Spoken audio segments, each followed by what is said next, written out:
안녕하세요. 오늘도 주님 안에서 믿음으로 꽉 찬 알곡이 되기 위해 성경 묵상의 시간을 허락하신 하나님께 감사와 영광을 올려드립니다. 7월 24일 목요일 묵상 말씀을 시작하겠습니다. 마침내 하나님의 진노의 대접이 하나씩 땅 위에 쏟아지기 시작하는 장면입니다. 인류의 역사에서 가장 무겁고도 거룩한 하나님의 심판이 시작되는 시점입니다. 하나님께서 죄와 불의에 대해 오래 참으신 끝에 내리시는 완전하고 의로운 심판입니다. 오늘의 제목은 일곱 대접입니다. 하나님의 마지막 심판인 일곱 대접 재앙이 소개됩니다. 나팔 심판 때처럼 자연계에 재앙이 쏟아지지만 훨씬 강력하고 전면적입니다. 오늘 본문 요한계시록 16장 1절에서 11절까지의 말씀을 함께 듣겠습니다.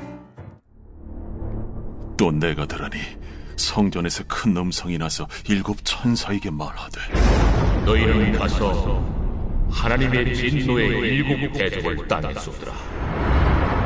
첫째 천사가 가서 그 대접을 땅에 쏟음에 짐승의 표를 받은 사람들과 그 우상에게 경배하는 자들에게 악하고 독한 종기가 나더라.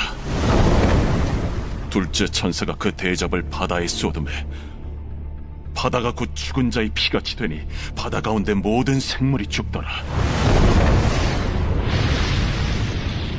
셋째 천사가 그 대접을 강과 물 근원에 쏟음에 피가 되더라. 내가 들으니 물을 차지한 천사가 이르되 전에도 계셨고 지금도 계신 거룩하신 이여, 이렇게 심판하시니 의로우시도다. 그들이 성도들과 선지자들의 피를 흘렸으므로 그들에게 피를 마시게 하신 것이 합당하니이다. 또 내가 들으니 제단이 말하기를 그러하다. 주 하나님 곧 전능하신 이시여, 심판하시는 것이 참되시고 의로우시도다. 넷째 천사가 그 대접을 해에 쏟음에 해가 권세를 받아 불로 사람들을 태우니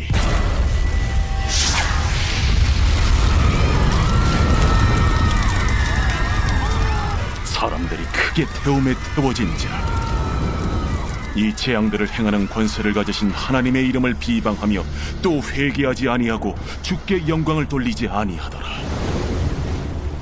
또 다섯째 천사가 그 대접을 짐승의 왕좌에 쏟으니 그 나라가 곧 어두워지며 사람들이 아파서 자기 혀를 깨물고 아픈 것과 종기로 말미암아 하늘의 하나님을 비방하고 그들의 행위를 회개하지 아니하더라. 오늘 우리에게 주시는 교훈은 무엇일까요?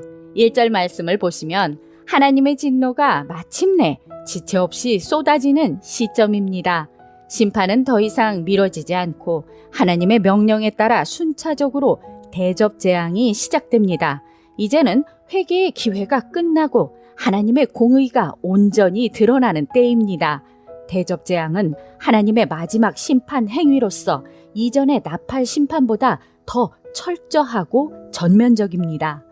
성전에서 나온 큰 음성은 하나님의 직접적인 명령을 의미하며 거룩한 의지와 뜻에 따른 것임을 보여줍니다. 2절 말씀을 보시면 하나님을 거부하고 짐승에게 경배한 자들에게 고통이 시작됩니다. 그들의 몸에 생긴 독한 종기는 겉으로 드러난 하나님의 심판이자 그들의 선택이 얼마나 치명적인 결과를 초래했는지를 보여주는 상징입니다. 하나님의 백성은 보호받았지만 하나님을 대적하는 자들은 육체적으로 심판받는 모습을 나타내며 우상을 따르는 삶의 최종적 파멸을 보여줍니다. 3절 말씀을 보시면 생명을 주는 바다가 죽음의 피로 변하고 생명이 사라지는 장면은 창조 질서가 거꾸로 뒤집힌 것 같은 두려운 광경입니다. 이 세상의 평안과 번영이 하나님의 손에 달려 있음을 절감하게 됩니다. 바다는 고대 세계에서 생존과 확장의 기반이었습니다. 이 바다가 피로 변했다는 것은 하나님을 대적한 세상이 얼마나 철저하게 무너지는지를 상징합니다. 심판은 생태계 전체에 영향을 미치는 전면적인 재앙임을 보여줍니다. 4절에서 7절 말씀을 보시면 하나님의 심판은 감정적인 분노가 아닌 의롭고 정당한 공의의 실현입니다. 순교자들의 피를 흘리게 한 자들이 자신들이 흘린 피로 심판을 받게 되는 장면은 인과응보적 정의를 실감케 합니다.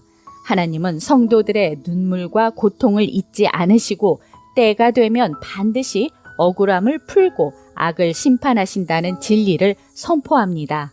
8절에서 9절 말씀을 보시면 재앙은 점점 강해지지만 사람들의 마음은 더욱 완악해져 갑니다. 하나님의 심판조차 회개의 기회로 삼지 않고 오히려 하나님을 원망합니다.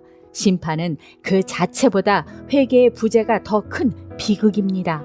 하나님의 진노는 경고이자 마지막 자비의 기회였으나 완악한 자는 그 기회를 잃습니다. 10절에서 11절 말씀을 보시면 세상의 중심에 있던 권력이 무너지고 어둠에 잠깁니다. 그 어둠은 단지 빛의 부재가 아니라 하나님의 심판 속에서의 영적 절망과 공허함입니다. 그러나 여전히 사람들은 회개하지 않습니다. 짐승의 왕좌는 세상의 불의한 권세를 대표합니다. 그곳에 쏟아진 어둠은 하나님의 통치가 세상의 모든 권세를 압도하고 있음을 선포합니다. 결국 하나님을 거역하는 자들의 권력은 어둠 속으로 침몰하게 됩니다. 세상의 권세와 화려함에 기대지 말고 진정한 통치를 펼치시는 하나님의 손을 의지하며 나아갑시다. 기도하겠습니다. 하나님, 오늘 우리에게 주신 말씀대로 전에도 계셨고 지금도 계신 거룩하신 하나님의 의가 이 땅에 속히 세워지게 하여 주시옵소서. 예수 그리스도의 이름으로 기도드립니다. 아멘. 하나님의 진노가 땅에 쏟아지기 시작하는 장면이지만 그 속에서도 반복적으로 하나님을 향한 회개의 기회가 있었음을 보여줍니다. 그러나 완악한 자들은 끝까지 돌이키지 않고 심판은 더욱 깊어져 갔습니다. 우리는 지금 어떤 마음으로 살아가고 있습니까? 하나님의 말씀을 외면치 말고 하루하루를 돌이킴과 순종으로 살아갈 것을 결단하며 오늘도 광야 같은 세상에서 하나님의 말씀으로 승리합시다. 저는 내일 다시 찾아뵙겠습니다.